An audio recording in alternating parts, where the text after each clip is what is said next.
touch my head, it hurts. So the doctor runs all kinds of scans and tests and everything on the man. And at the end of the day, he calls him in and he says, well, I have some good news and I have some bad news. The good news is there's nothing really wrong with you. Your head is fine, your back is fine, your shoulders are fine, your legs are fine. The bad news is your finger's broken. So whatever you touch, it hurts. When you touch a leg with a broken finger, it hurts. You touch a stomach with a broken finger, it hurts. But the problem is not the leg or the back, the problem's the finger. And that's what's going on in so many of our lives. We think our problems are things outside of us. Our families, our careers, the leaking roof, the traffic on the freeway, the food on our plate that's cold or in which there's not enough salt or too much salt or whatever it is. The person in line at the supermarket who's taking a little too long. But these are not really the root of our pain. The root of the pain is the broken connection. When we get that connection again with God, and it doesn't matter, we've said this so many times this week, it doesn't matter what name you use for God, what form you envision God in, how you worship God. We could just say the divine, however you see it, with form, without form, with name, without name. It doesn't matter. But when you are connected, it's not that bad things don't happen. It's not that that patient was never going to have a headache or a backache. But touching a head that aches with a finger that's not broken hurts a lot less than touching a head with a finger that is broken. And when we join that connection again with God, we can go through life filled with that peace, and filled with joy, and filled with that sense of stability that doesn't leave us.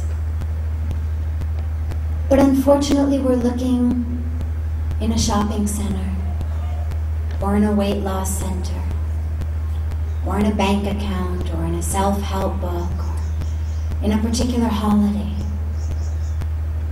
And we're not going to find it there. They tell a beautiful story of a woman who's out in the road in the night. And she's searching in the road, right under a very bright street light. And a holy man walks by.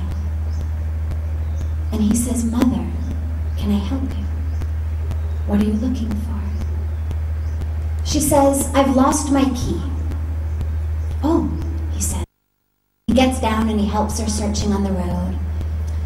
And after some time, when they don't find it, he says, "Mother, where exactly did you lose your key?"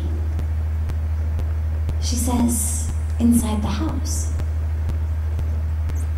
And he says, "Well, if you lost it inside the house, then why are you searching outside for it?" She says, "Well, inside it's very dark. There's no light. And there's this great, very bright street light outside. So I figured I would use the light that's outside and search for my key." And he says, "Mother, with all due respect, go back inside. You're not going to find your key here. It might be dark inside. It might take a little longer, but you will find it." And we laugh because it's a silly story. I mean, who would search in the road for something that they had left in the house? And yet, it's actually what we do in our lives. We're searching for happiness, searching for peace, searching for joy, for meaning, connection. But we're searching for it in this shopping malls. And we're searching for it in our banks, and we're searching for it in all of these external places that it just doesn't exist. There's nothing wrong with having great things. There's nothing wrong with shopping and having beautiful cars or going on fancy holidays. Just in the same way that there's nothing wrong with the woman being on the road in the night. If she had simply come outside to enjoy the beauty of the moon or to take a walk, there's nothing wrong with that. The problem comes when we think we'll find something there that doesn't exist there. So have these things, no problem. But understand that what they're bringing us is comfort, convenience, ease, efficiency. But they're not bringing us that deep peace that our soul is craving. That can only come from inside, from a connection to God. And when that connection comes, when that true deep happiness and joy comes, you want to share. We hoard things, not because we don't have enough, but because we're miserable.